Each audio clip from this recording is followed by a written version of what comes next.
La oficina del PNUD en Venezuela trajo la metodología del PDP al país con el objetivo de apoyar en el fortalecimiento de las capacidades de pequeñas y medianas empresas. En Venezuela se llevó a cabo un proyecto piloto en el sector agroproductivo que demostró que esta herramienta se adapta exitosamente al contexto venezolano y con base en esta experiencia buscamos ampliar el alcance de esta metodología a otros sectores en alianza con nuevas empresas. El PDP representa una herramienta para dinamizar la actividad económica y productiva de las pequeñas y medianas empresas que forman parte del programa con miras a mejorar su competitividad.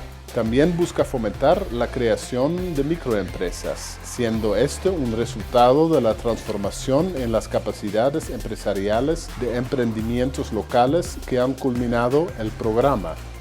El PDP es inclusión, producción y desarrollo económico. En lo personal considero que es muy importante y es un gran desafío el desarrollo de capacidades para incluir los diferentes factores en el desarrollo del país. La metodología se puede aplicar a cualquier sector de la economía venezolana y estoy convencido que los resultados serían muy positivos para cualquiera de los sectores que demande la aplicación e implementación de esta metodología. Este programa contribuiría de manera importante en el desarrollo de la gente como tal. Hacemos un llamado a los diferentes sectores de la economía que participen en este programa con el propósito de desarrollar en todos sus potenciales proveedores las capacidades y satisfacer internamente las necesidades que requieren. El Programa de Desarrollo de Proveedores, o PDP, es una metodología del PNUD para el fortalecimiento de capacidades empresariales y del sector productivo nacional en favor del desarrollo socioeconómico inclusivo. Esta metodología ha sido aplicada en varios países de la región e incluso en otras regiones del mundo.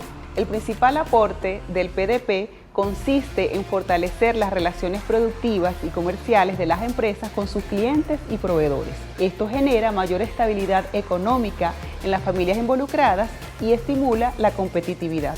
El PDP acompaña durante 6 u 8 meses a un conjunto de empresas para fortalecer sus capacidades en las áreas de finanzas, mercadotecnia, logístico operativo y de gestión humana. Además, el PDP tiene un marcado carácter inclusivo. Sus aportes estimulan el empoderamiento de mujeres y mejora el relacionamiento de las empresas con otros actores sociales del entorno. Las personas y empresas participantes mejoran su producción y sus ventas. El mejoramiento empresarial y productivo que genera el PDP no solo contribuye con las personas y empresas beneficiadas, promueve además comunidades más inclusivas, mejor integradas y más capaces de organizarse. Cuando inició todo este programa veía personas, luego de 8 meses de trabajo puedo hablar es con empresas y que los invitamos a todos ustedes que desde nuestra experiencia es positiva, vale la pena y vale creer en la gente. Nos ha servido de pilar fundamental de la familia y de la empresa.